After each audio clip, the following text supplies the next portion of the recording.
Good morning everyone. आज हम लोग देखेंगे प्रतियोगिता दर्पण का कौन सा अंक, मई।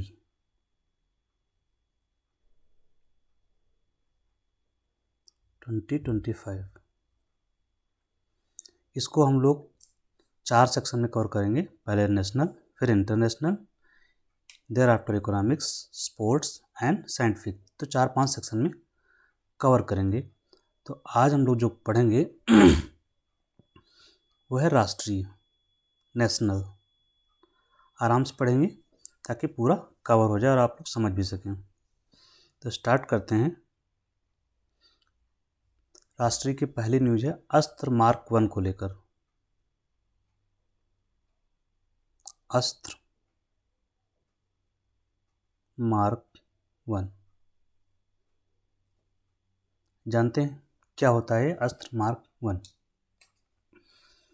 अस्त्र मार्क 1 क्या है? एक मिसाइल है। क्या है? मिसाइल है।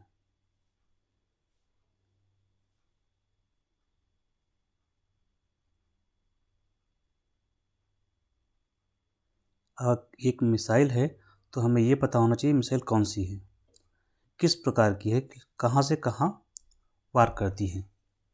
तो ये हवा से हवा, एयर टू एयर,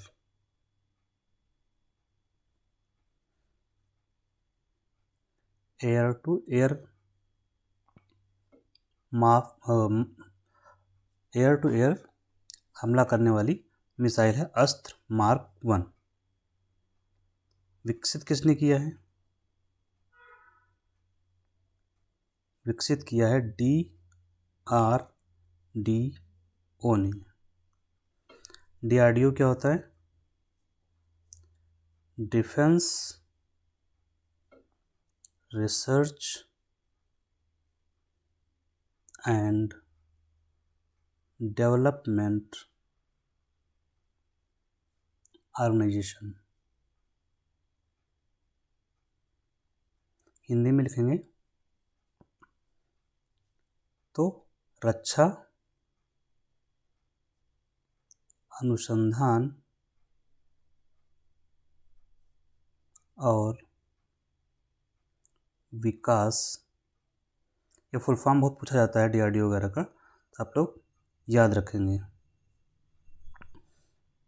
तो ये एक संगठन है जो भारत में रक्षा क्षेत्र के जो उपकरण हैं उनको उत्पादन करने का काम करता है। ये रक्षा मंत्रालय के अंडर में आता है, मिनिस्ट्री ऑफ डिफेंस, रक्षा मंत्रालय के नियंत्रण में है DRDO। ठीक है, तो देश इस DRDO के द्वारा विकसित की गई है। तो कौन सी मिसाइल हो जाएगी? स्वदेशी मिसाइल है। स्वदेशी मिसाइल है, इसका मतलब है कि देश में विकसित हुई है, मतलब किसी ने विकसित की है। उसका नाम क्या है? DRDO। क्या करते हैं, जैसे जिन मिसाइलों का उत्पादन हमारे यहाँ नहीं होता है हम उनको बाहर से मंगाते हैं। जैसे बराक मिसाइल है। क्या नाम है? बराक। तो ये हम इजराइल से खरीदे हैं, तो हम बाहर से भी लेते हैं।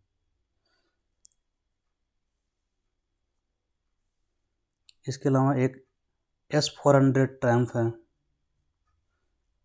S-400 ट्रायम्फ ये हमने रूस से खरीदी है। तो अस्त्र हमारी स्वदेशी मिसाइल है जिसे DRDO ने बनाया है। इसकी भी टेस्टिंग की गई है। क्या किया गया? परीक्षण सफल रहा। हमें पता होना चाहिए कि परीक्षण होता कहाँ पर है भारत में। क्वेश्चन यहाँ से पूछ लिया जाता है। तो कहाँ पर हुआ? Integrated testing range,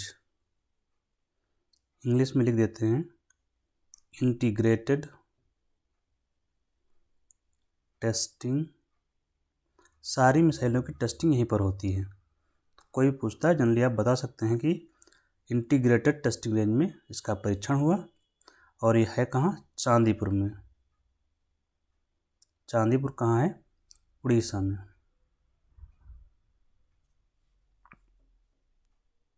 Orissa. अब ये मिसाइल है तो इसकी मारक क्षमता क्या होगी? मारक क्षमता रेंज, मतलब कितनी दूरी तक मार सकती है, हमला कर सकते हैं, तो इसकी मारक क्षमता है 100 किलोमीटर से ज़्यादा। ठीक है, प्लस ये missile beyond visual range air to air missile, इस प्रकार की मिसाइल है। AAM जो लिखा हुआ BB राम, इसका फुल फॉर्म होगा बियॉन्ड विजुअल रेंज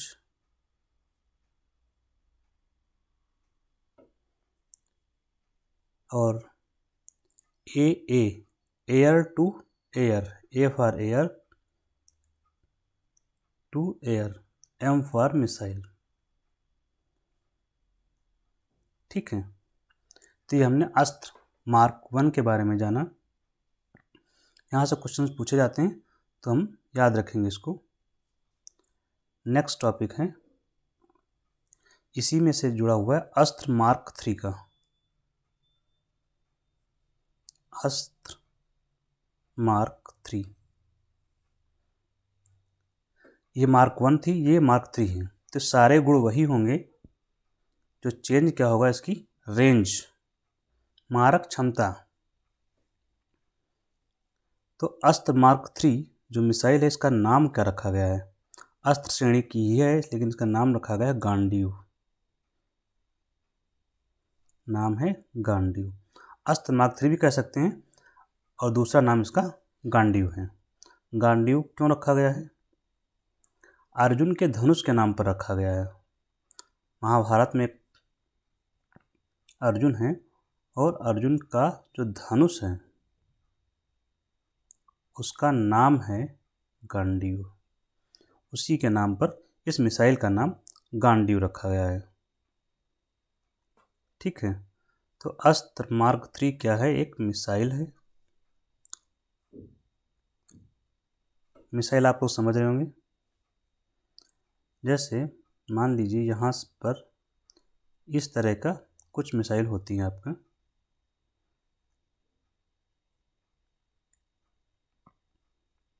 यहाँ से निकलता है, तो ये अब यहाँ से होते होते मान लीजिए कि यहाँ पर दुश्मन का ठिकाना है या दुश्मन की आर्मी यहाँ है, पूरे 100 लोग यहाँ पर हैं, तो ये मिसाइल यहाँ से लॉन्च की गई, ऊपर गई और ये यहाँ पर आके जब टकराएगी तो यहाँ पर क्या होगा?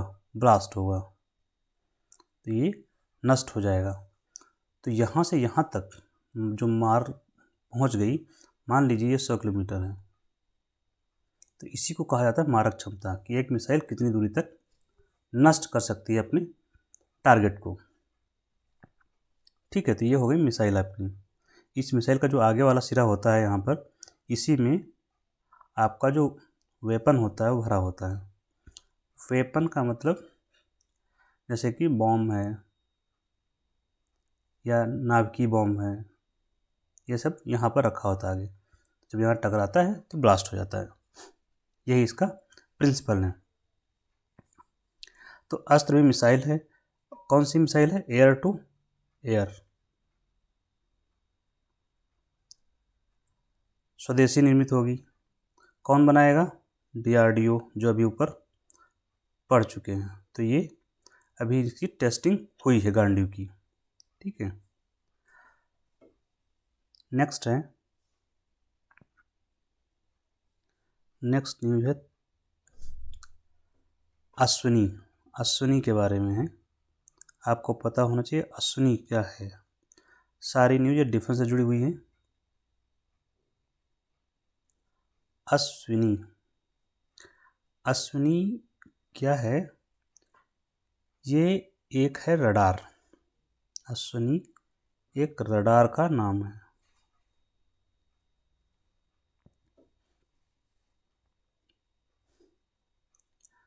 रडार है।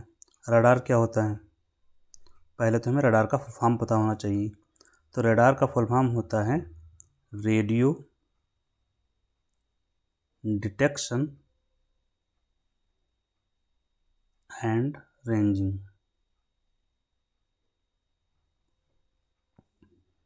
तो अश्विनी एक रडार का नाम है। रडार क्या होता है कि मान लीजिए कि कोई मिसाइल है,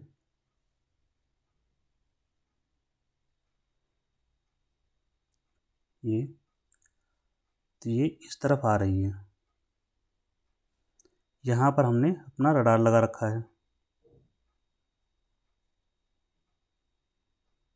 ये मैं एक चित्र बना रहा हूँ जिसमें आपको समझना ये रडार है। तो ये रडार है, तो ये क्या करता है, यहाँ से वेव्स निकलती हैं और यहाँ पे टकराएंगी। रेडियो वेव्स, कौन सी वेव्स यूज होती हैं? Radio waves. नाम में ही रेडियो लिखा हुआ है, तो रेडियो वेव्स यूज होती हैं। यहाँ से टकराएंगी इस मिसाइल से और इससे वापस आएंगी। जब ये वापस आएंगी किरणें, तो यहाँ पर ये इनको मापन कर लेगा। तो इससे पता चल जाएगा कि किस दिशा से आ रही मिसाइल रेडियो इससे रडार से, उस मिसाइल या जो भी टारगेट है उसकी स्पीड क्या है। ठीक है, जब दिशा और स्पीड पता चल जाएगी तो हम क्या कर सकते हैं, उस पर रिटेलिएशन हमला कर सकते हैं और उसका एक जनरल आकार भी लग जाएगा पता। ठीक है, दिशा स्पीड तो ठीक है, इसके अलावा एक और चीज़ पता चल जाएगी कि दूरी पर कितनी दूरी पर है मिसाइल। तो रडार से हमें पता क्या चलेगा कि कोई जो दुश्मन का एयरक्राफ्ट, मिसाइल, जहाज जो कुछ आ रहा है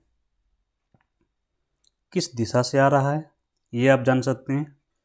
दूसरी बात, उसकी गति क्या है, और तीसरी बात, वो कितनी दूरी पर है। ये तीन चीज़ें हमें रडार से पता चल जाती हैं, इसलिए हमें रडार देश की सुरक्षा के लिए बहुत ही आवश्यक है। तो अश्विनी रडार है जिसको खरीदने का अनुबंध किया गया है।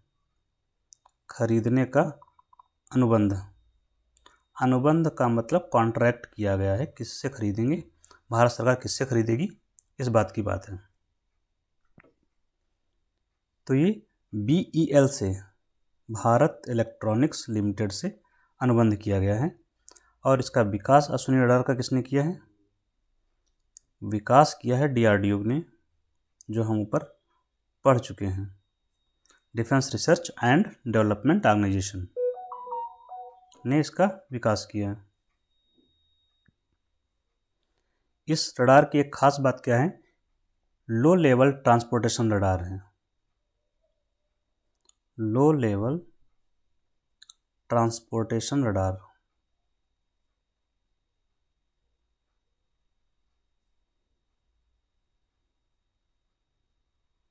यह एक लो लेवल ट्रांसपोर्टेशन रडार है। अब ये भी घरेलू स्तर पर उत्पादन किया गया है DRDO द्वारा। तो क्या होगा, ये स्वदेशी को बढ़ावा देगा। स्वदेशी उत्पादन किया गया है, तो स्वदेशी उत्पादन बार बार हम कह रहे हैं, इसका फ़ायदा क्या होता है, अगर आपको ये पता हो तो आपको सुनने में और अच्छा लगेगा।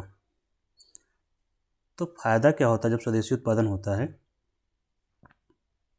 तो हम जो आयात करते हैं, अभी हमें बाहर से मंगाना पड़ेगा, तो आयात क्या हो जाएगा, कम हो जाएगा। और आयात कम होगा, अपने यहाँ उत्पादन बढ़ रहा है। जब उत्पादन ज़्यादा हो जाएगा तो क्या करेंगे, हम दूसरे देशों को बेचना शुरू कर देंगे। तो क्या होगा, निर्यात बढ़ेगा। और जब निर्यात बढ़ेगा, किसी को आप सामान बेचेंगे, चाहे रडार बेचें या कुछ भी, तो क्या होगा, मुद्रा प्राप्त होगी। क्या प्राप्त होगी, मुद्रा, पैसे। और ये कौन से पैसे होंगे, फॉरेक्स होगा। तो देश को फॉरेक्स मतलब विदेशी मुद्रा, तो देश की मुद्रा भी विदेशी मुद्रा बढ़ेगी। और जब अपने देश में उत्पादन आप करेंगे तो उससे क्या होगा, रोजगार भी बढ़ेगा। तो इसके बहुत सारे फ़ायदे होते हैं।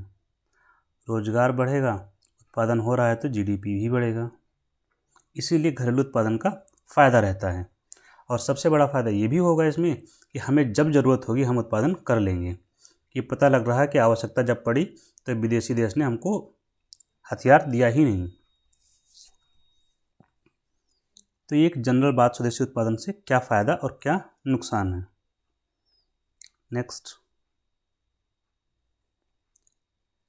नेक्स्ट है NASMSR। ये भी एक मिसाइल है। इसका फुल फॉर्म क्या है? ये क्या है? मिसाइल है। मिसाइल आप लोग समझ गए हैं। इसका फुल फॉर्म क्या होगा? नेशनल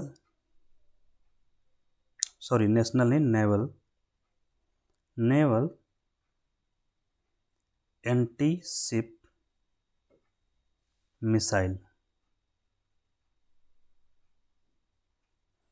N फॉर नेशनल और naval, A for anti, S for ship, M for missile.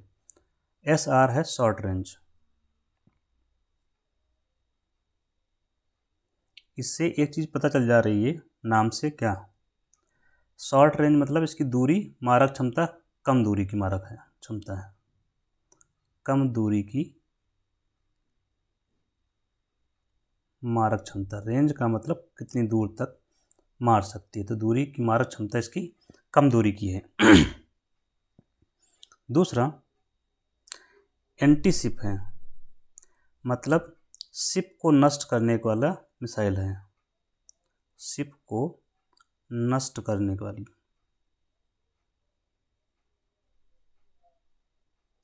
Naval से पता चल रहा है कि नेवी के पास यूज की जाएगी। ठीक है, तो ये मिसाइल हमारे लिए क्यों हेल्पफुल होगी? किसी का जो जहाज़ होगा जैसे विदेशी लोगों का, तो उसको हम नष्ट कर सकते हैं। ये जहाज़ है मान लीजिए, तो हम इस पर अटैक करके नष्ट कर सकते हैं इस मिसाइल के माध्यम से, छोटी दूरी पर। इसका भी परीक्षण किया गया, टेस्ट हुआ। टेस्ट कहाँ किया गया? अभी हमने बताया कहाँ पर टेस्ट किया जाता है भारत में? चांदीपुर में। और चांदीपुर कहाँ है? उड़ीसा में। और उस स्थान का नाम है चांदीपुर और फैसिलिटी का नाम है integrated testing range. Integrated testing range, ITR। यहाँ पर इसका परीक्षण किया गया।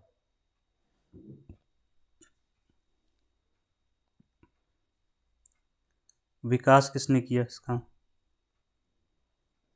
तो भारत में इसके लिए कौन उत्तरदायी है? DRDO, defence research and development organisation. ठीक, इस मिसाइल की जो सबसे अच्छी बात क्या है? मैन इन लूप टेक्नोलॉजी है इसमें। मैन इन लूप, ये टेक्नोलॉजी इसमें लगी हुई है, इसीलिए ये खास बात है इसमें। ये टेक्नोलॉजी क्या होती है? मैन इन लूप मतलब इसका ये कि मिसाइल को लॉन्च कर दिया जाए, लॉन्च करने के बाद,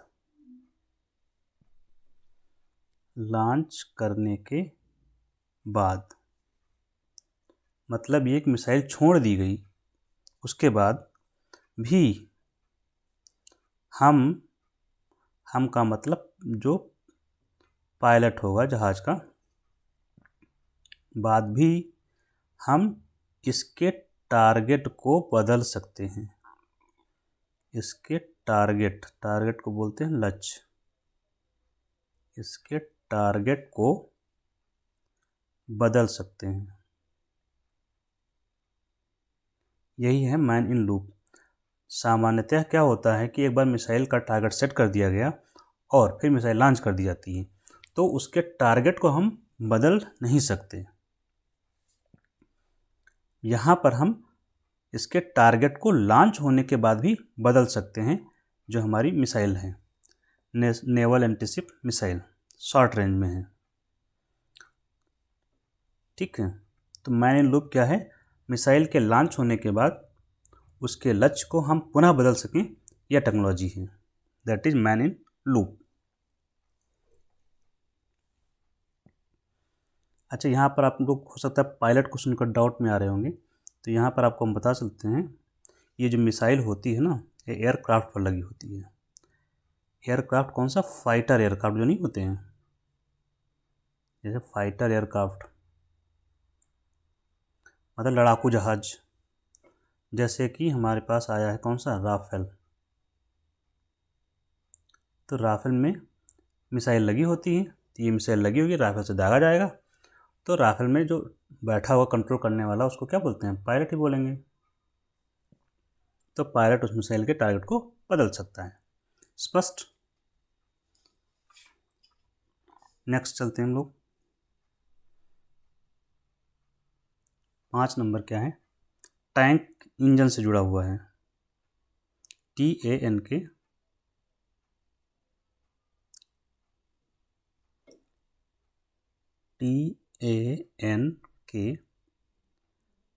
टैंक इंजन का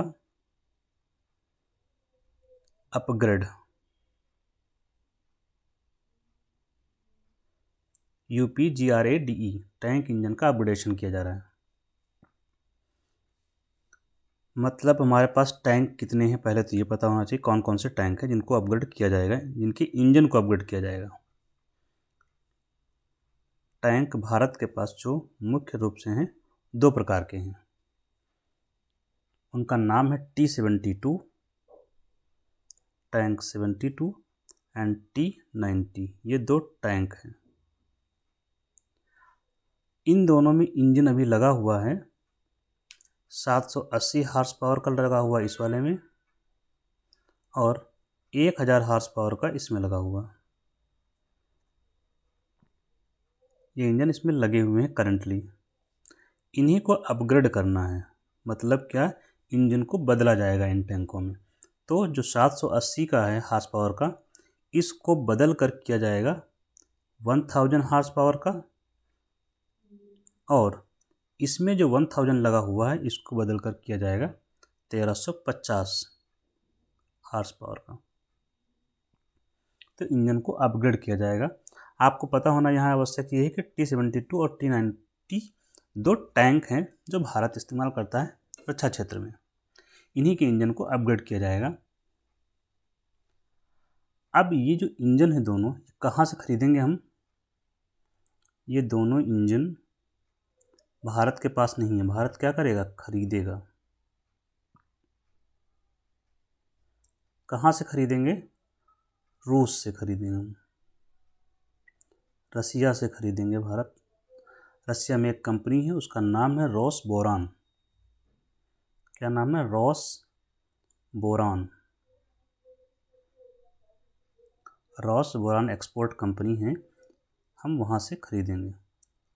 तो हम खरीदेंगे रूस से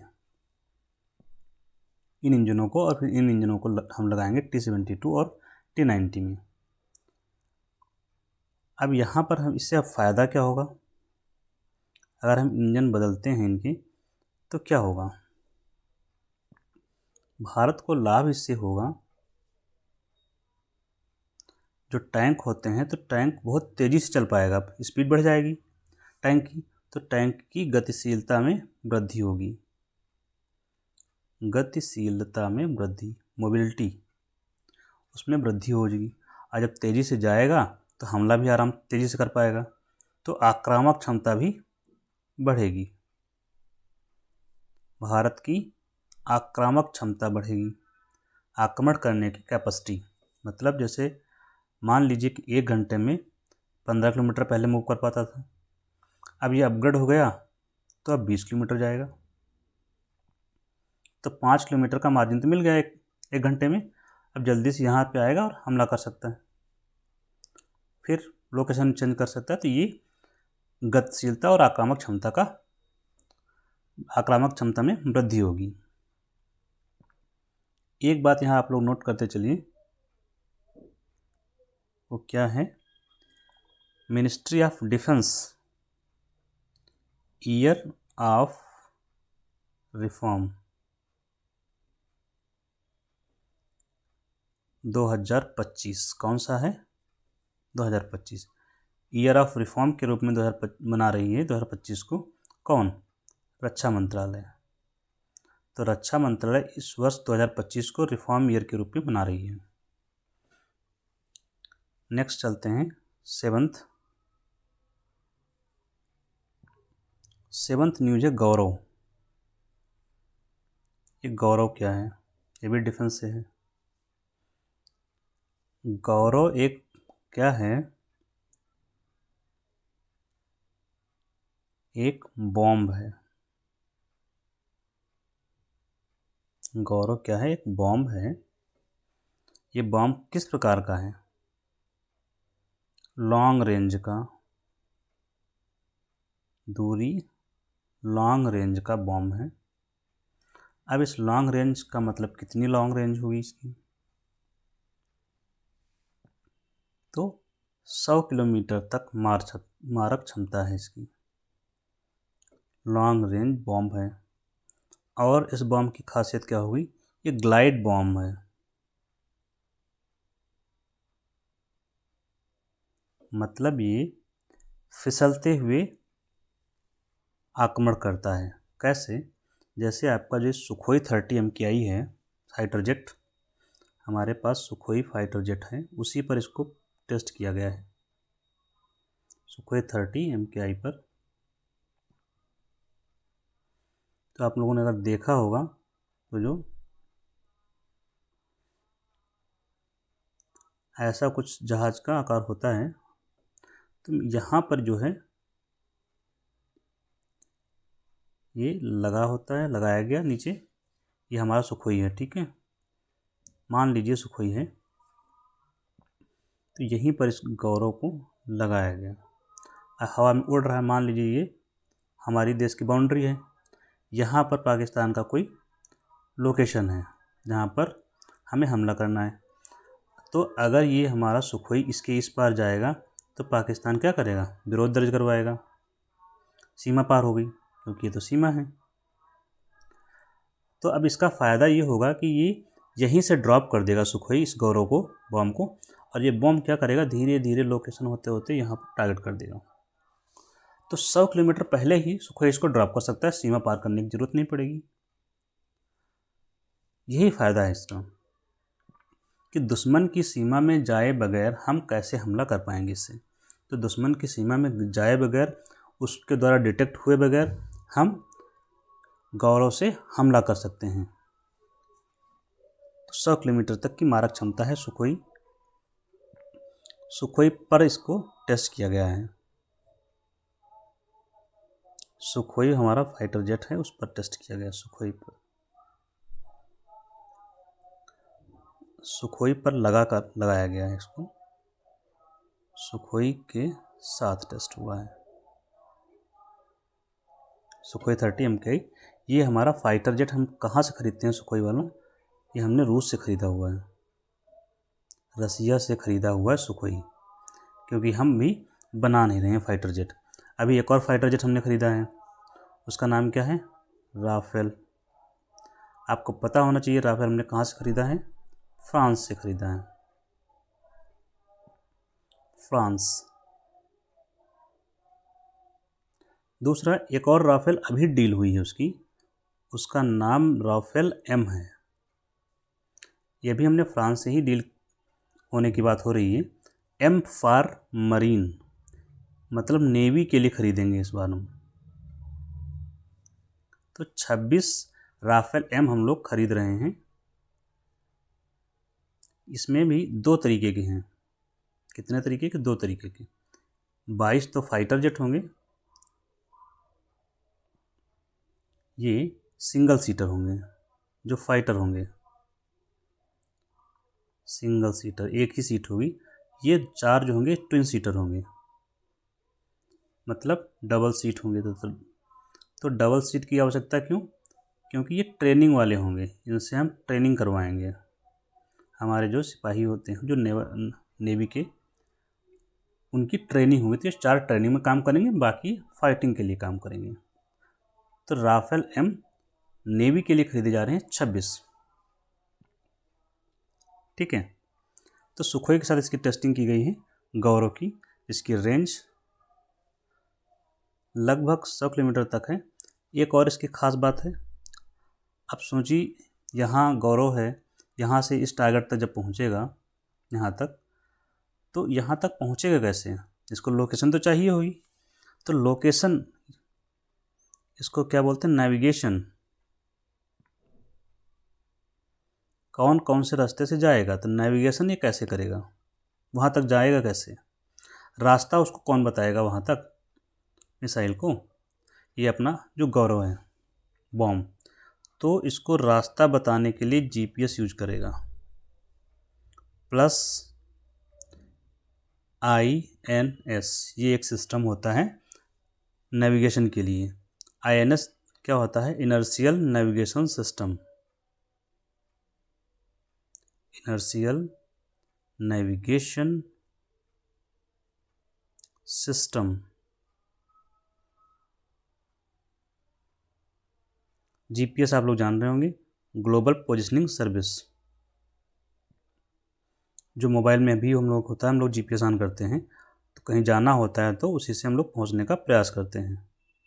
हालांकि कभी कभी गलत हो जाता है, वो भी उसकी चुनौतियां हैं। तो ग्लोबल पोजिशनिंग सर्विस पूरा लिख लीजिएगा, पोजिशनिंग। तो जीपीएस और INS का इस्तेमाल करके ये नेविगेट करता है और टारगेट तक जाता है। चूँकि दो चीज़ों का इस्तेमाल कर रहा है इसलिए बोलते हैं ये हाइब्रिड नेविगेशन सिस्टम है। कौन सा नेविगेशन सिस्टम है? Hybrid, hybrid navigation system. Hindi का इशू आप लोगों को आ रहा है तो हम लिख दे रहे हैं। हाइब्रिड का होता है संकर, नेविगेशन का मतलब होता है नौवहन सिस्टम, आप लोग जानते ही हैं, ठीक है। तो इस तरह से ये हमारा गौरव हेल्पफुल होगा।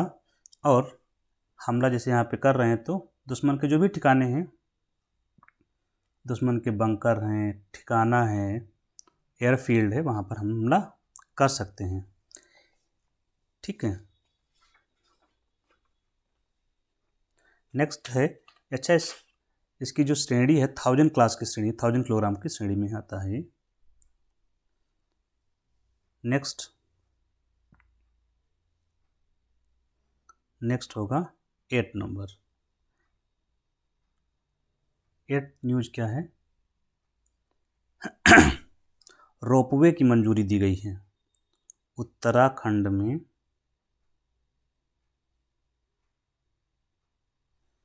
रोपवे की मंजूरी, 2 रोपवे बनेंगे उत्तराखंड में। तो रोपवे आपको पता होगा क्या होता है, पहले आप रोपवे समझ लीजिए फिर हम लोग समझते हैं। मान लीजिए कि ये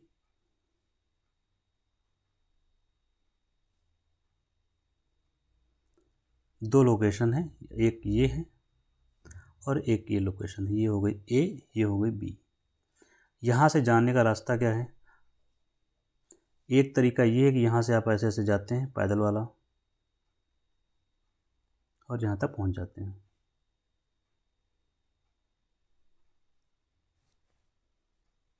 ठीक है।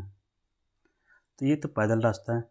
अब दूसरा है कि रोपवे बना दिया जाए, क्योंकि ये पहाड़ी क्षेत्र हैं, उत्तराखंड जो है पहाड़ी क्षेत्र हैं, वहाँ के लिए विशेष रूप से यूज़फुल होता है। तो यहाँ पे क्या करेंगे, एक ऐसे बनाएंगे स्ट्रक्चर और एक रस्सा होगा, क्या होगा, ये रस्सी होगी, ठीक है। इसी में बांध दिया जाएगा ट्रॉली,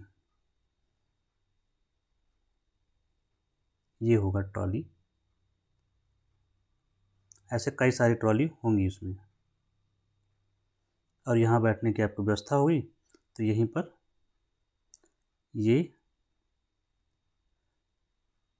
बैठ गए यहीं पर और ये मूव करेगी, पूरी रस्सी ये इधर मूव करेगी, ये यहाँ बस पहुँच जाएंगे तो यहाँ उतर लेंगे, फिर ये घूम के आएगा इधर।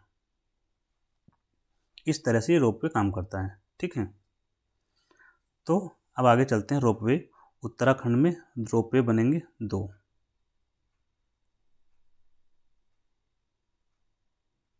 तो कहाँ कहाँ पर बनेंगे ये देखते हैं। 2 रोपवे में एक रोपवे बनेगा केदारनाथ में। रोप का मतलब होता है रास्ता, रस्सा। रोप रस्सी, रस्सी का मोटा रूप रस्सा। तो पहला जो रोपवे है वो केदारनाथ में बनेगा। केदारनाथ आप लोग गए होंगे, उत्तराखंड में रिलीजियस प्लेस है। केदारनाथ कहाँ स्थित है? रुद्रप्रयाग में। और ये है पहाड़ी क्षेत्र। तो पहाड़ी क्षेत्र में जाना पड़ता है तो घूम घूम के जाना पड़ता है। इसी वजह से इसको किया गया है कि ताकि दूरी कम हो जाए। रुद्रप्रयाग में है। तो ये जो रोपवे केदारनाथ का है ये शुरू होगा सोनप्रयाग से। सोनप्रयाग से इसकी अभी अनुमति दी गई है, बन नहीं गया है, इसकी अनुमति दी गई है। तो सोनप्रयाग से शुरू होगा ये रोपवे और इसकी जो डिस्टेंस होगी, लंबाई होगी 12.9 किलोमीटर का ये रोपवे होगा।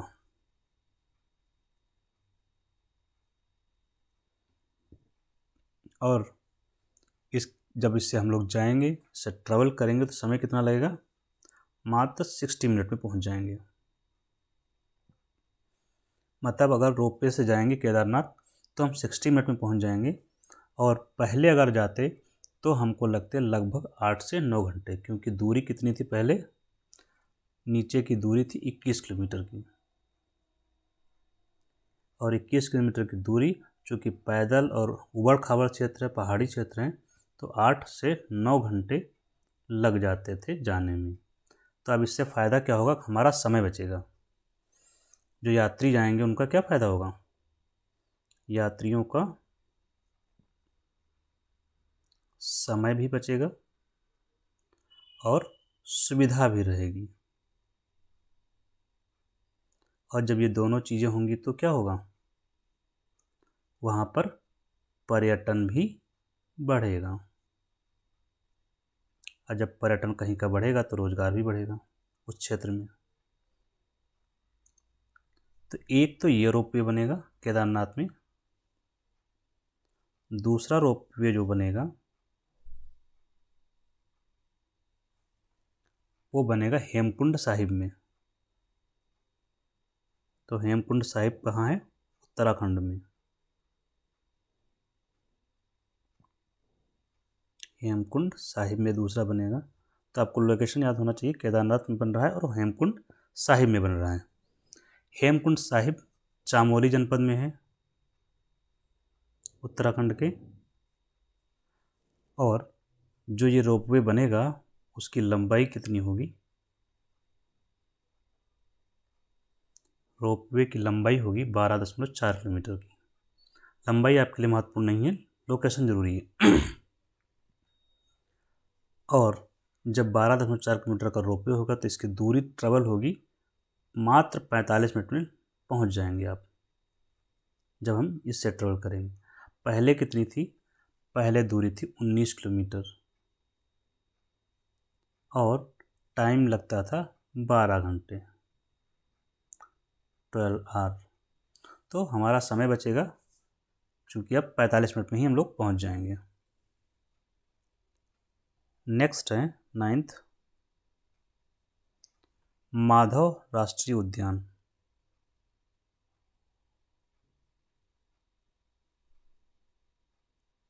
Madhav national park.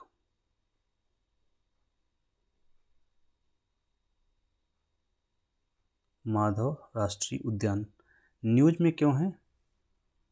माधव राष्ट्रीय उद्यान न्यूज़ में इसलिए है क्योंकि इसे 58वां टाइगर रिजर्व घोषित किया गया है। 58वां टाइगर रिजर्व घोषित।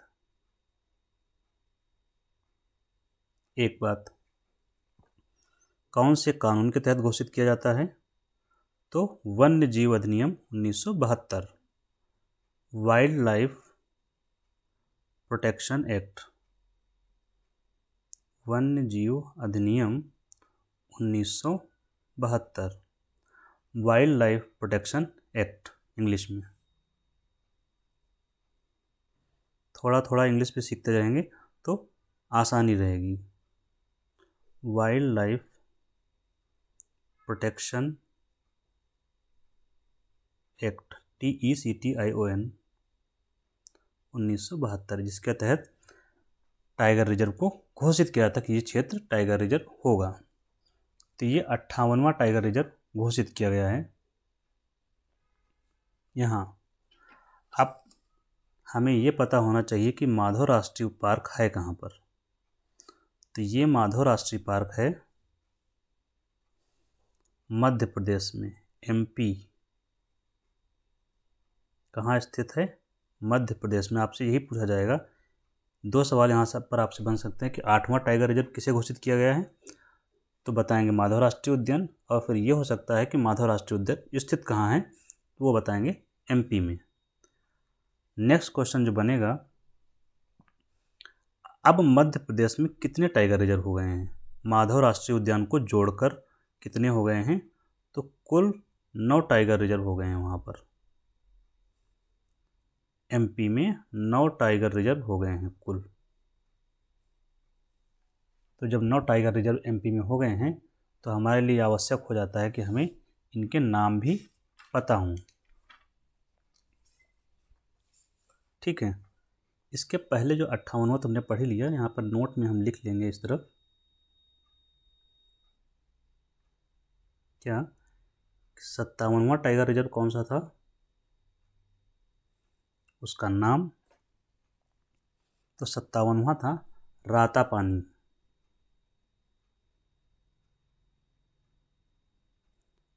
आगे टाइगर रिजर्व आप लोग लिख लेंगे, रातापानी टाइगर रिजर्व MP में था। ठीक, तो 9 टाइगर रिजर्व जो हैं MP के, वो कौन से हैं, उनके नाम क्या हैं? एक तो हमें पता चल गया, पहला माधव राष्ट्रीय उद्यान, माधव राष्ट्रीय उद्यान। ठीक, पहला तो ये होगा जो अभी घोषित किया गया है। दूसरा हो जाएगा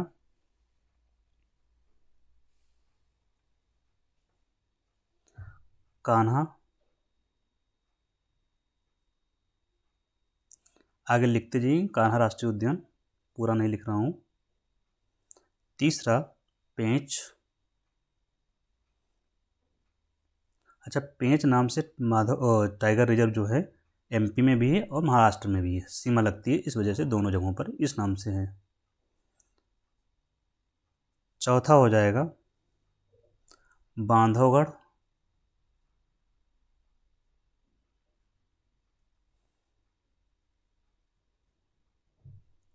पांचवा हो जाएगा पन्ना,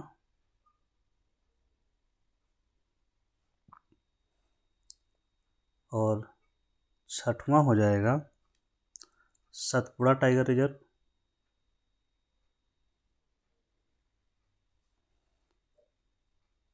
सातवां हो जाएगा, सबके आगे टाइगर रिजर्व लिख लेना है, कान्हा टाइगर रिजर्व, पेंच, बांधवगढ़, पन्ना, सतपुड़ा।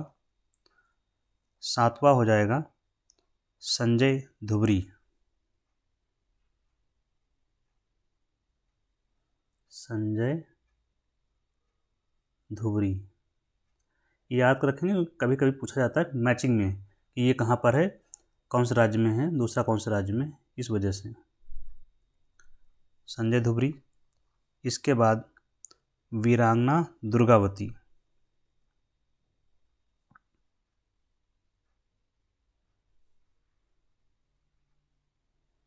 वीरांगना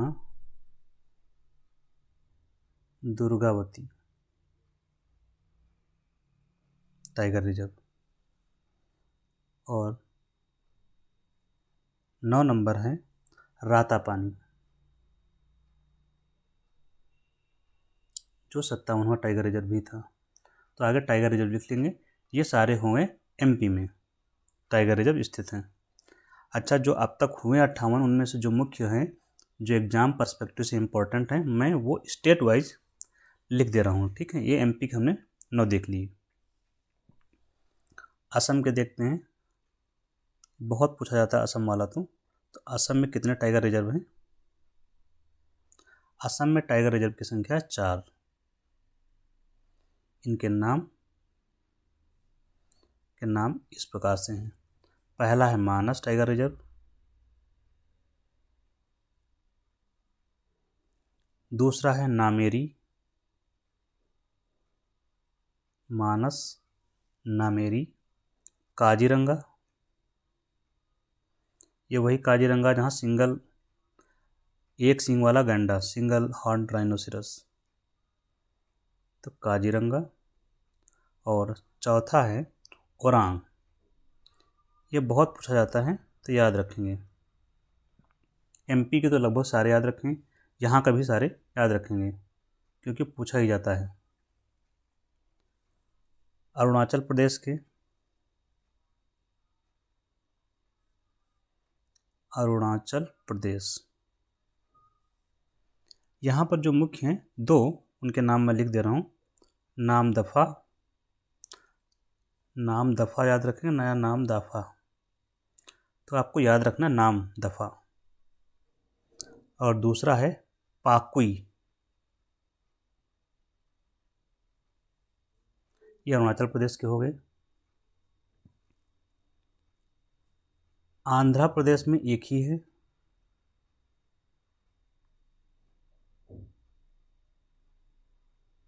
आंध्र प्रदेश में नागार्जुन श्रीशैलम,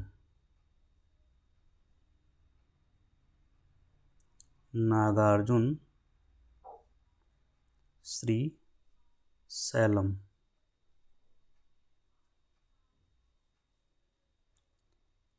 आंध्र प्रदेश में नागार्जुन श्रीशैलम। बिहार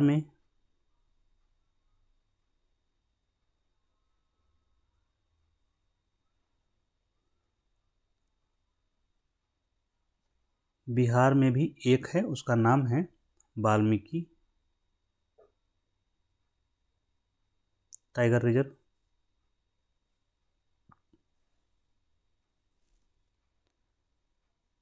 देयर आफ्टर छत्तीसगढ़,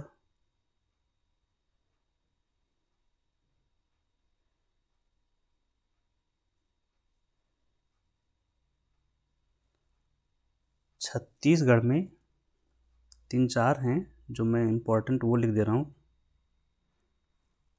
छत्तीसगढ़ में इंद्रावती बहुत पूछा जाता है, इंद्रावती टाइगर रिजर्व। और अचानक मार,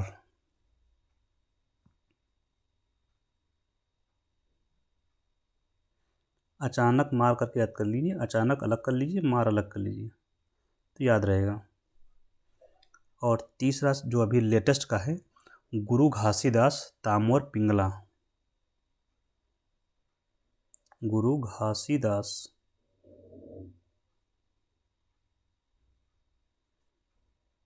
तामोर पिंगला।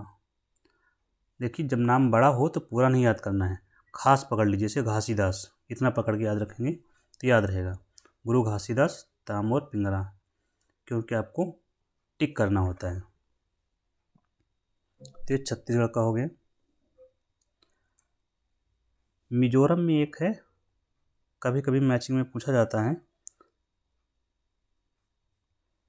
उसका नाम है डंपा या डम्फा, डंपा या डम्फा दोनों तरीके से आ सकता है। Dampha tiger reserve Mizoram.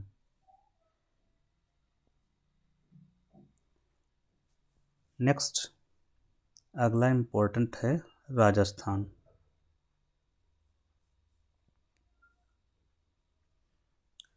राजस्थान में 5 हैं, लेकिन कम से कम 4 हमारे लिए ज़रूरी हैं, जैसे रणथंभौर। देखिए सिर्फ टाइगर रिजर्व ही नहीं है, नेशनल पार्क को ही घोषित किया जाता है, तो ये याद कर लेंगे तो आपको नेशनल पार्क भी याद हो जाएंगे और टाइगर रिजर्व भी याद हो जाएंगे। जैसे रणथंभौर नेशनल पार्क है, माधव जो अभी घोषित हुआ है वो भी नेशनल पार्क है, तो इसको याद करने के कई फ़ायदे हैं। टाइगर रिजर्व तो आपको याद होगा ही होगा, नेशनल पार्क भी याद हो जाएंगे। तो रणथंभौर हो गया, सारिस्का और एक क्वेश्चन तो आता ही आता है यहाँ से, स्टैटिक से भी आता है, करंट का तो आएगा ही आएगा। सारिस्का और मुकुंदरा हिल्स। मुकुंदरा हिल्स उतना नहीं पूछा जाता है, रेयर में ही आता है। और चौथा है रामगढ़ विषधारी। रामगढ़ विषधारी। और याद करने का तरीका क्या है, धीरे धीरे गो थ्रू होती है, स्टेट वाइज पकड़िए, 2 स्टेट याद कर लिया आज, अगले दिन 4, इस तरह से। अगला स्टेट हम देखते हैं कर्नाटका।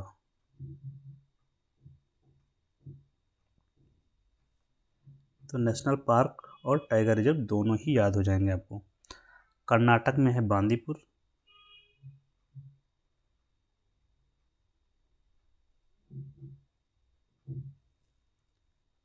इसके अलावा भद्रा टाइगर रिजर्व, नागरहोल,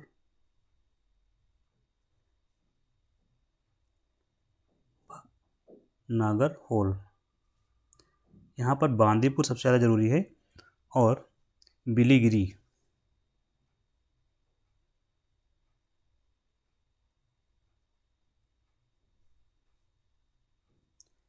बिलीगिरी रंगनाथ मंदिर, पूरा नाम ही है बिलीगिरी रंगनाथ मंदिर टाइगर रिजर्व। तो यहाँ पर आप बांदीपुर याद रखेंगे, बिलीगिरी याद रखेंगे, जो ज़्यादा ज़रूरी है। केरल,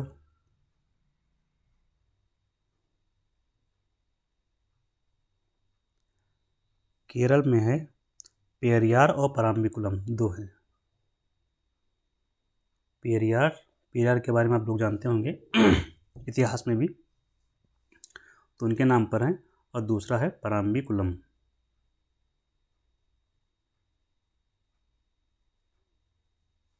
पराम्बिकुलम टाइगर रिजर्व, एक केरल का हो गया।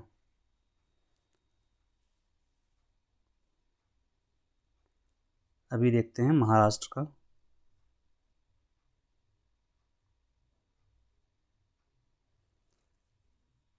तो महाराष्ट्र में है एक तो मेलाघाट, एक हमने एमपी में जो पढ़ा था वो कॉमन है, उसका नाम है पेंच।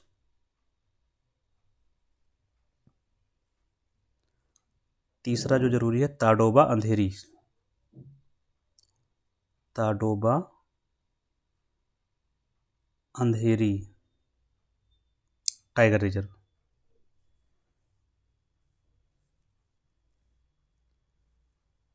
अब हम आते हैं उत्तर प्रदेश पर। यहाँ के तो हमें जो 4 हैं उन चारों ही याद होने चाहिए, क्योंकि यहाँ पे सिर्फ 4 हैं और चारों ही इम्पोर्टेंट हैं।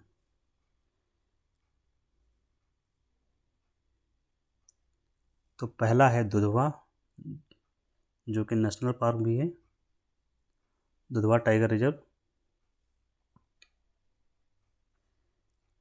दूसरा है पीलीभीत टाइगर रिजर्व, ये जिला भी है उत्तर प्रदेश में, पीलीभीत टाइगर रिजर्व। तीसरा है अमनगढ़,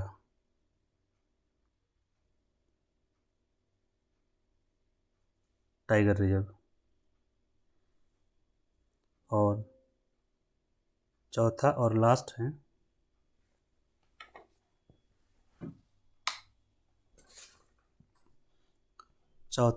लास्ट है रानीपुर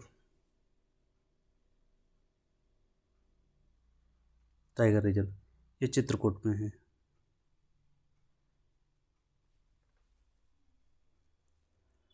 इसके बाद उत्तराखंड में देखते हैं हम लोग।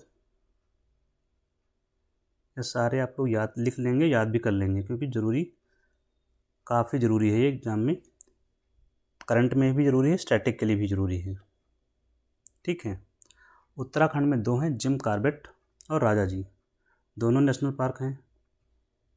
Gym Corbett and Rajaji. Jim Corbett and Rajaji national park दोनों ही टाइगर रिजर्व हैं उत्तराखंड में। नेक्स्ट है, बस ख़त्म हो रहा है, पश्चिम बंगाल। पश्चिम बंगाल में आप लोग परिचित होंगे नाम से सुंदरवन। सुंदरवन टाइगर रिजर्व भी है, और दूसरा है बुक्सा। सुंदरवन जहाँ पर सुंदरी नामक वृक्ष पाए जाते हैं वही क्षेत्र है। इसके बाद आता है हमारा उड़ीसा।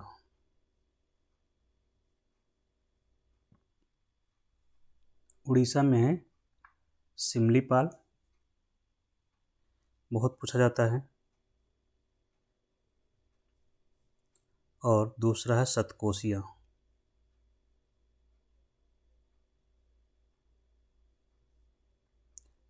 ये दोनों, सिमलीपाल तो बहुत ज़्यादा पूछा जाता है, उसको याद रखेंगे कम से कम। लास्ट में है तमिलनाडु।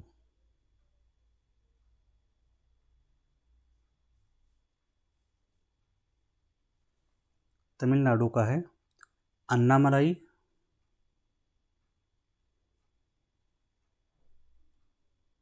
Annamalai tiger reserve. दूसरा है मुदुमलाई, अन्नामलाई मुदुमलाई। तीसरा है सत्यमंगलम,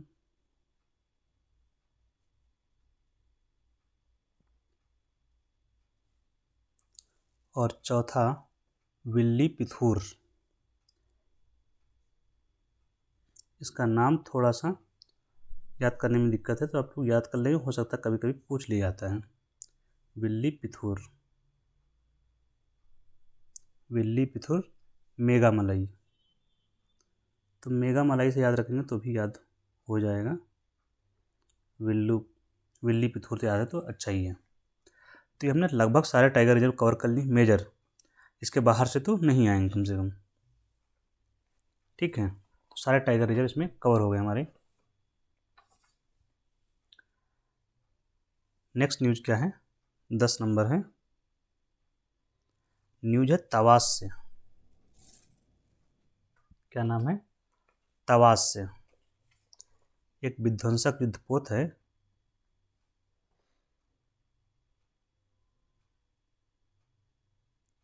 तवास से।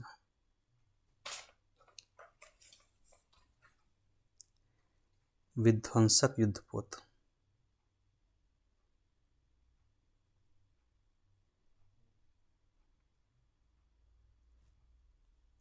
तवास विध्वंसक युद्धपोत है। इसका क्या किया गया, जलावतरण किया गया है।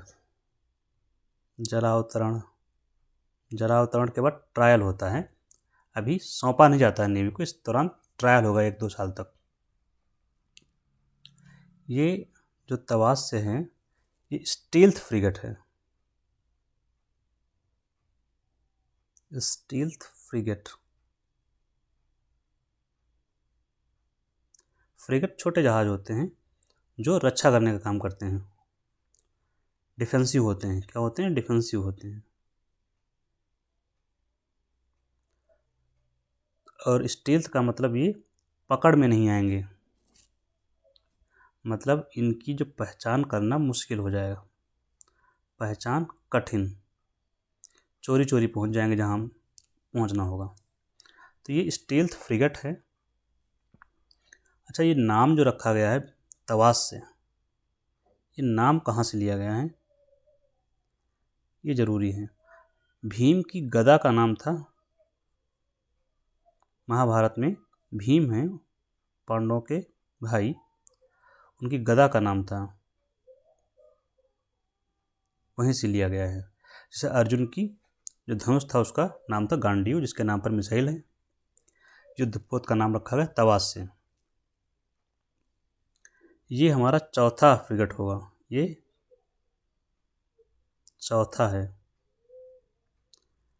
अच्छा, ये जो 4 हैं इनको लेकर हुआ था समझौता, 4 फ्रिगेट। समझौता किसके साथ हुआ था या हमने कहाँ से मंगाया, तो इसकी दो कैटेगरी बनाई थी। दो हमने लिए बने बनाए, दो हमने बनाए घर में। घर में मतलब भारत में। समझौता किससे हुआ था? रूस से, रसिया से। ठीक है, तो हमने तवास वाला, ये हमारा घर का है। तो रूस के साथ समझौता हुआ था 4 फ्रिगेट के लिए। तो हमने कहा रूस से कि 2 हमको दीजिए बने बनाए, और उनके नाम थे INS Tushil, Indian naval ship Tushil. इसका इंडक्शन हो चुका है। दूसरा था INS तमाल।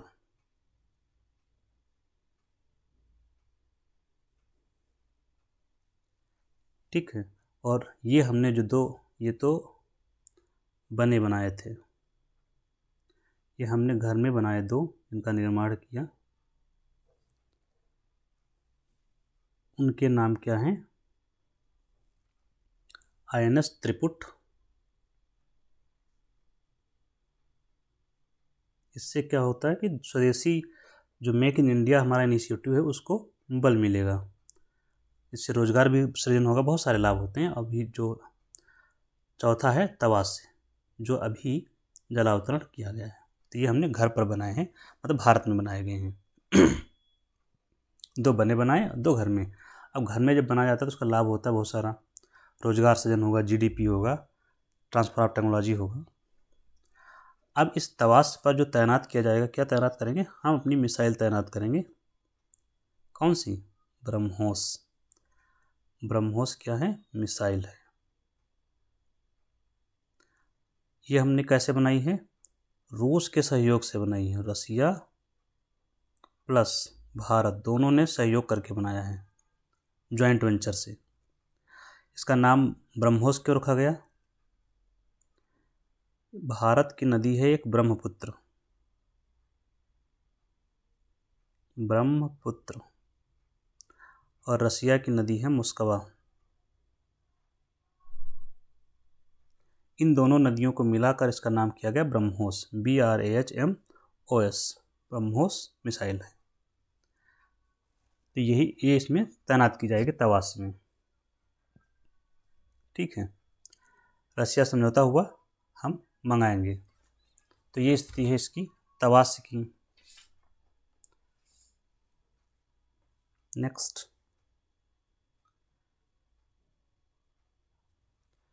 है स्पेडेक्स मिशन हमारा, जो अभी लॉन्च हुआ था दिसंबर में। SpaDeX mission,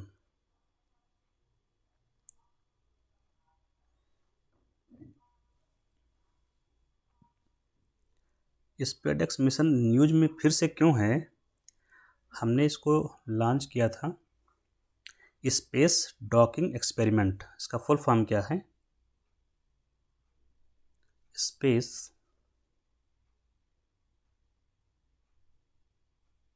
docking experiment.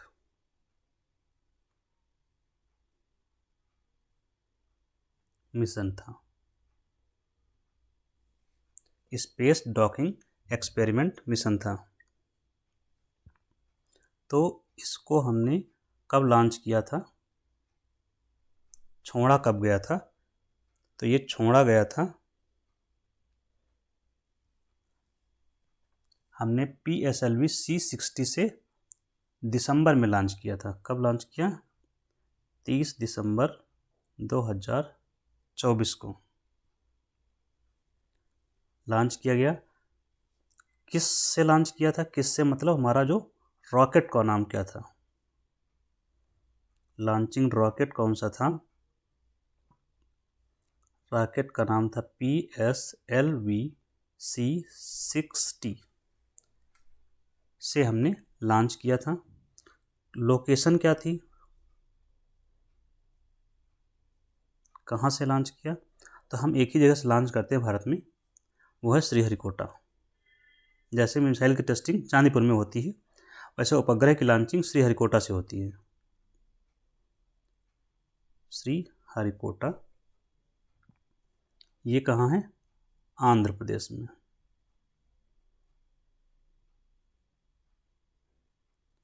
Andhra Pradesh के श्रीहरिकोटा से लॉन्च किया गया। यहाँ पर है Satish Dhawan space centre. Satish Dhawan space centre,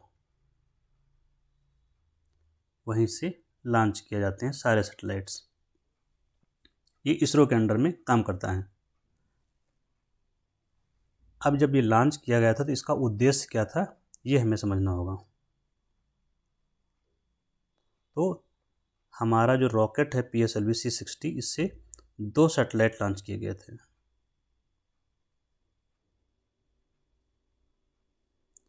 याद कर लीजिए उनके नाम क्या थे। उनके नाम थे SDX-01, SDX-02 space docking experiment. इसको बोला गया था 01 को चेजर, और इसको कहा गया टारगेट। अभी तक इतना क्लियर हो गया। ये 2 सैटेलाइट, जैसे ये हमारी हो गई पृथ्वी, यहाँ से हमने छोड़ा, एक सैटेलाइट हमारा ये हो गया, एक हो गया ये दोनों यहाँ से छोड़े गए पृथ्वी से और ऊपर पहुँच गए। तो ये कक्षा में चक्कर लगाएंगे पृथ्वी की, ठीक है। तो ये पृथ्वी की कक्षा में चक्कर लगा रहे हैं। इसके बाद लॉन्च करने के बाद अलग अलग, तब इसमें हमें 2 एक्सपेरिमेंट करने थे। कौन कौन से? इस मिशन का नाम ही है स्पेस डॉकिंग एक्सपेरिमेंट। तो प्रयोग हमारे थे 2।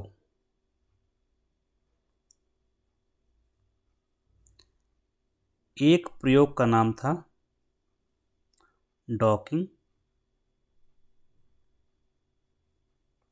और दूसरे प्रयोग का नाम था अनडॉकिंग।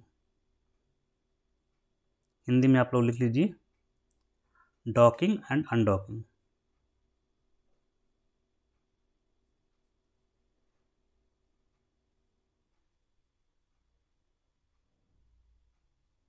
ये 2 प्रयोग होने थे।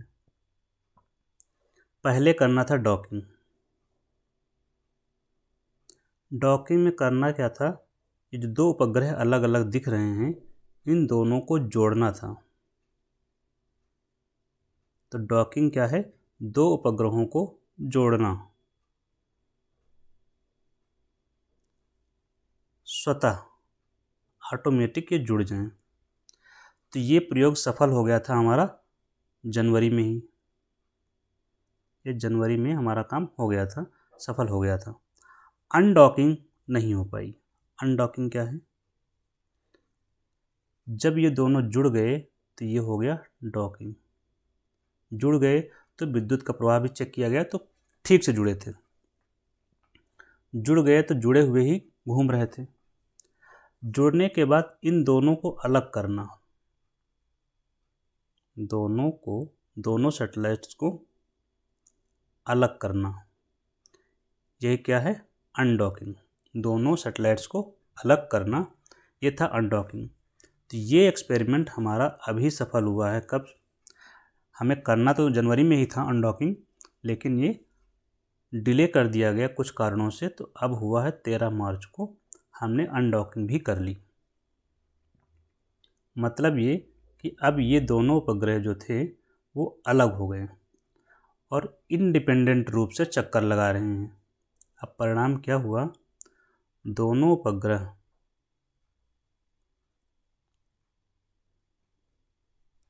स्वतंत्र रूप से चक्कर लगा रहे हैं पृथ्वी का, स्वतंत्र रूप से पृथ्वी की कक्षा में है। चक्कर लगा रहे हैं या पृथ्वी की कक्षा में है। तो हमारा ये प्रयोग जो था स्पेडेक्स मिशन, वो क्या हो गया? सक्सेसफुल हो गया। और अगर ऊंचाई आपको याद रखनी है तो 470 किलोमीटर की ऊंचाई पर है ये पृथ्वी से। और ये जो उपग्रह थे, इनका वेट था 220 किलोग्राम और 220 किलोग्राम। कुछ और भी प्रयोग इसमें किए गए, लेकिन मुख्य प्रयोग हमारा डॉकिंग और अनडॉकिंग का था। ठीक, अब इसके लाभ क्या हैं?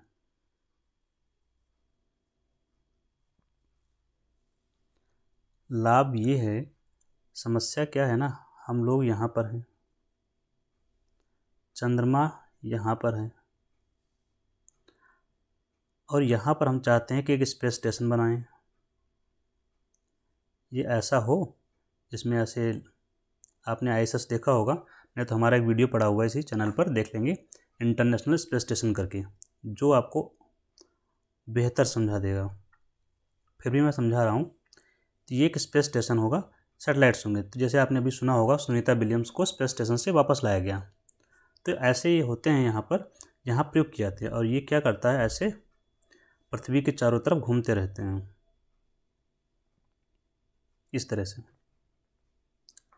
तो यहाँ पर हमें लोगों को भेजने के लिए, जब यहाँ से गए कैप्सूल में बैठे हुए, तो जोड़ना पड़ेगा इसको। वापस लाने के लिए ये जुड़ गया तो वापस को अनडॉकिंग करना पड़ेगा। तो यहाँ लाभकारी होगा डॉकिंग और अनडॉकिंग। तो हमें स्पेस स्टेशन बनाने में लाभकारी होगा।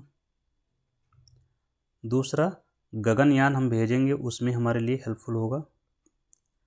तीसरा, हमें यहाँ भेजा, ये चंद्रमा मान लीजिए, यहाँ से सैंपल इकट्ठा हुआ और लेके आया, तो यहाँ पर से डॉकिंग अनडॉकिंग करनी पड़ेगी, फिर लैंड करवा पाएंगे ना पृथ्वी पर। तो चंद्रमा से नमूना वापस लाने में हेल्पफुल होगा। तो ये इसका लाभ होगा। नेक्स्ट है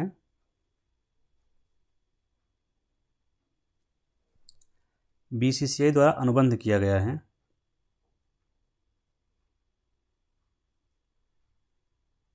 बीसीसीआई आप लोग समझ रहे होंगे बहुत अच्छे से, किससे?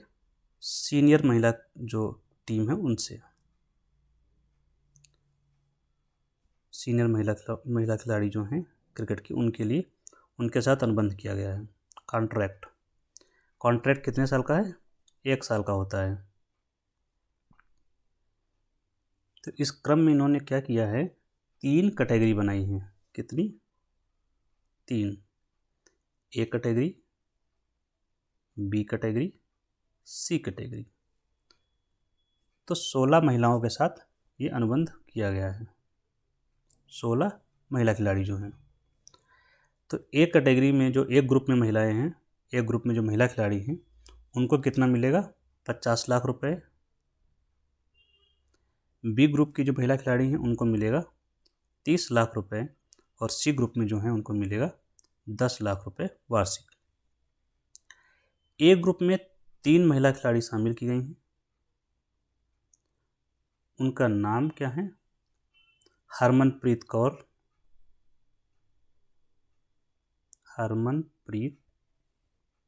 कौर, दूसरा है स्मृति मंधाना,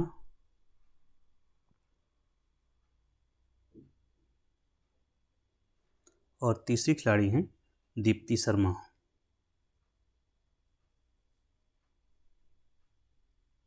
ठीक, सीनियर महिला खिलाड़ियों के साथ जो समझौता हुआ है, अनुबंध, वो ये है।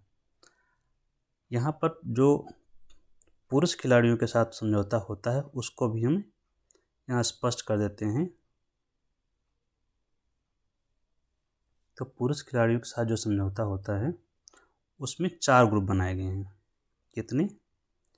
4। A B C D group तो है ही, ए बी और सी, 3 ग्रुप जो इसमें है वो इसमें भी हैं पुरुष खिलाड़ियों में। एक है यहाँ पर A+।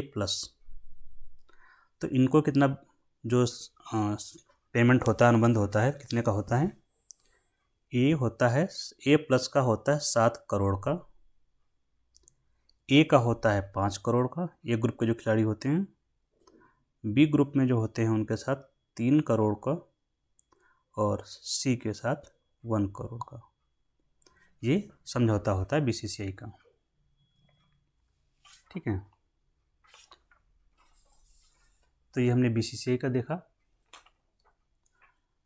अब हम चलते हैं अपनी लास्ट न्यूज़ की ओर,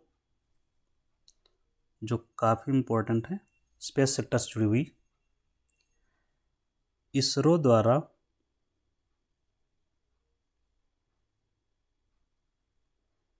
(393) विदेशी उपग्रहों का प्रक्षेपण। देश के नहीं, विदेशी।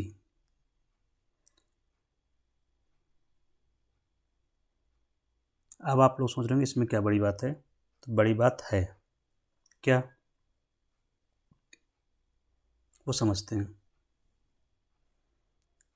ये हमने जो प्रक्षेपण किया है 393 विदेशी उपग्रह, ये 10 सालों में, पिछले 10 साल में हमने इतने लॉन्च किए हैं। मतलब 2015 से 24 तक इतने सैटेलाइट हमने विदेशियों के लॉन्च किए हैं। प्लस 3 सैटेलाइट जो थे वो भारतीय थे। भारतीय मतलब व्यावसायिक स्तर पर। तो हमें इन पर फोकस नहीं करना अभी। हमारा फोकस है विदेशी जो सैटेलाइट लॉन्च किए हैं वो 10 सालों में 393 सैटेलाइट हमने लॉन्च किए, वो विदेशियों के।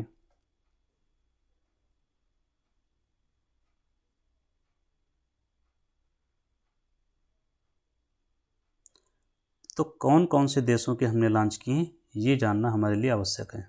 ये बहुत ही आश्चर्यजनक होगा आपको जानकर कि सबसे अधिक सैटेलाइट हमने जो लॉन्च किए हैं वो किस देश के हैं? अमेरिका के। यूएसए के 232 उपग्रह हमने लॉन्च किए हैं। सोचिए अमेरिका कितना पावरफुल है, फिर भी हम उसके इतने सैटेलाइट लॉन्च कर रहे हैं। पहला ग्राहक है हमारे सैटेलाइट लॉन्चिंग मार्केट का। दूसरा है यूके का, UK that is Britain. Britain के 83 उपग्रह हमने लॉन्च किए पिछले 10 सालों में। तीसरे नंबर पर आपका सिंगापुर, जिसके 19 उपग्रह लॉन्च किए गए। चौथे नंबर पर है कनाडा, जिसके साथ हमारा अभी विवाद चल रहा था, उसके 8 उपग्रह लॉन्च किए हमने। और भी बहुत सारे देशों के लॉन्च करते हैं भारत, जैसे कि इजराइल है, जापान है, कोरिया है, सऊदी अरब है, इनके भी हमने लॉन्च किए हैं। तो ये मेजर कंट्रीज़ हैं जिनके लॉन्च किए हैं हमने। अब ये जो लॉन्च किया गया भारत में इतने सारे उपग्रह 393, इसका फ़ायदा क्या होगा? फ़ायदा ये है कि अब अगर लॉन्च करेंगे तो पैसा भी तो मिलेगा। तो $143 मिलियन की आय हुई इससे हमें। इसका मतलब ये इतना क्या आया, फॉरेक्स आया देश में। फॉरेक्स का फुल फॉर्म फॉरेन एक्सचेंज, विदेशी मुद्रा। तो हमारा विदेशी मुद्रा भंडार क्या होगा, बढ़ेगा। इतना विदेशियों से पैसा हमको मिला पिछले 10 सालों में।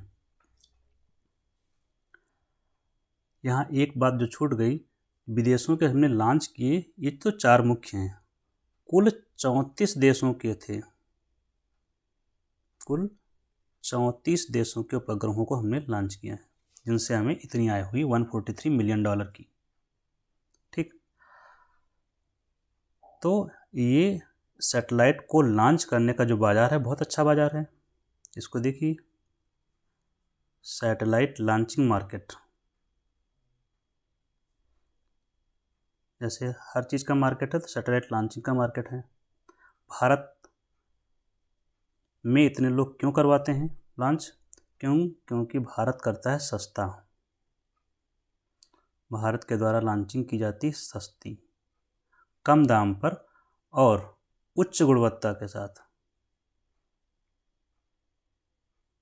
इसलिए इतने लोग भारत में लॉन्च करवाते हैं। तो भारत को क्या चाहिए, ये और बाज़ार विकसित होगा तो और मुद्रा मिलेगी। अच्छा, लॉन्च जब हम करते हैं तो लॉन्चिंग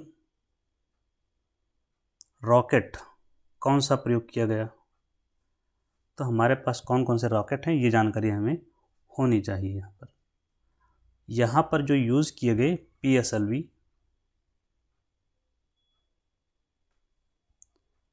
LVM-3, याद करने की जरूरत नहीं कौन कौन से यूज़ किए गए, रॉकेट के नाम आपको पता होना चाहिए।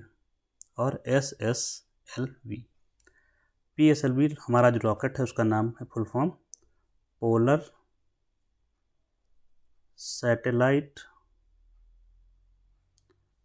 Launching vehicle. ये लॉन्चिंग व्हीकल मार्क 3 है। SSLV small satellite launching vehicle है।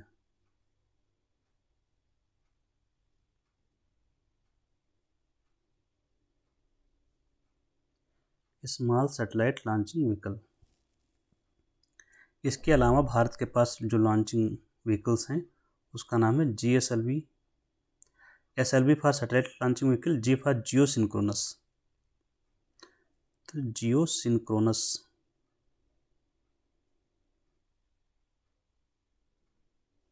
आगे सैटेलाइट लॉन्चिंग व्हीकल आप लोग लिख लेंगे।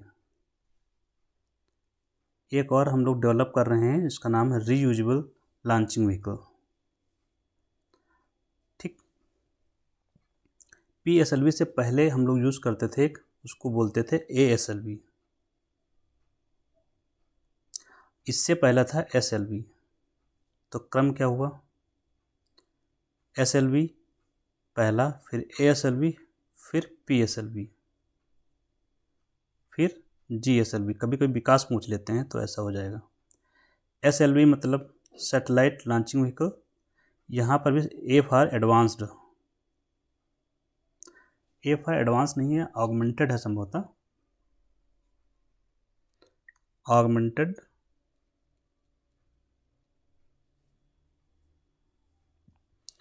तो पहला वाला हो गया सैटेलाइट लॉन्चिंग व्हीकल, ये दूसरे में हो जाएगा ऑगमेंटेड सैटेलाइट लॉन्चिंग व्हीकल। ठीक है, तो ये भारत के लॉन्चिंग व्हीकल्स हो गए। विश्व में भी अगर आपको याद रखनी है तो जैसे चीन का है लॉन्ग मार्च,